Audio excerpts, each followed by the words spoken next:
Water makes up 70% of our Earth, but only about 2% is safe for drinking.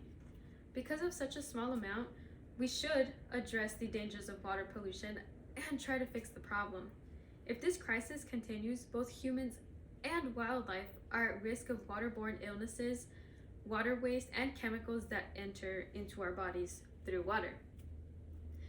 As an example of water pollution directly affecting humans and wildlife, we can turn to Imperial Beach, which posts these signs along the shoreline every single time it rains.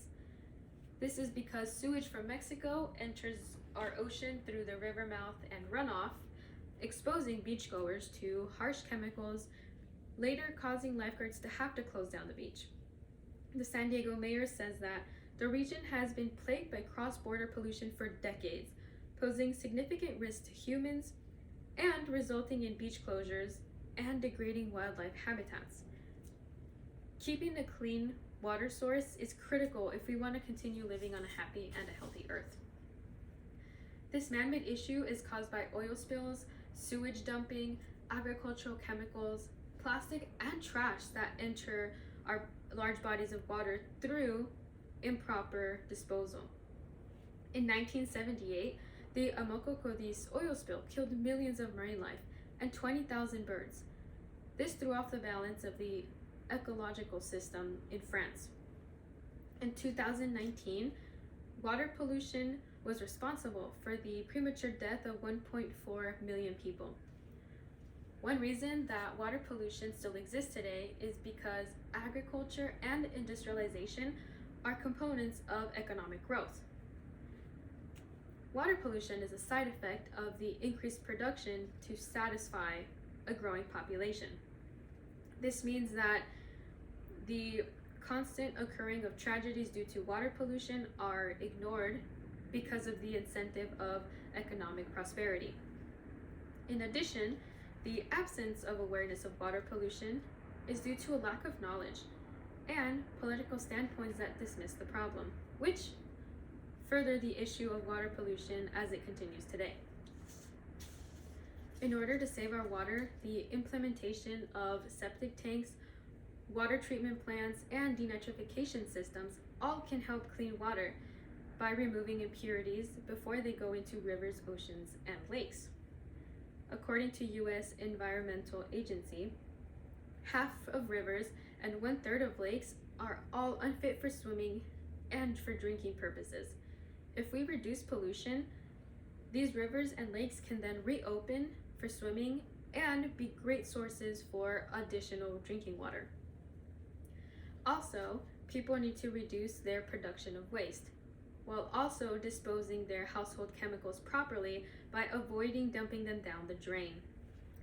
The National Resource Defense Council says that recycling, proper reuse of plastic, keeping track of if your car is leaking oil or not, reducing pesticides, and cleaning up after your pet are all great ways to keep our water clean. These precautions prevent pollutants from entering storm drains, which enter our oceans. Additionally, big corporations can be more biologically friendly by introducing biodegradable packaging and reducing the disposal of waste and the use of chemicals. An example of industrial water pollution prevention can be seen in the Hershey's factory, where water audits are conducted to report and monitor quantity and quality of water use. Also, plastic straws are among the top contributors to marine pollution. Because of this, the Farmers Restaurant Group decided to switch from plastic straws to paper straws, which decompose in 60 days. This reduced plastic straws from 340,000 straws a year that are seen in the ocean. This decrease in plastic waste not only boosts marine life, but also helps clean our environment. Some may argue that water pollution is not a big deal because of the implementation of the Clean Water Act in 1972. But the Clean Water Act is not sufficient as being the only means of preventing water pollution. This is because when it was first passed, it was assumed that runoff from crops would stay on site on farms, but this assumption was later proven false. California water quality regulators started exempting farmers from the Clean Water Act, allowing them to dump agricultural chemicals into waterways, further damaging the environment. Later, lawsuits were formed against the state due to the fact that they were allowing more pollution to be formed by the farmers. This argument that the Water Act is enough to stop water pollution is not a strong argument.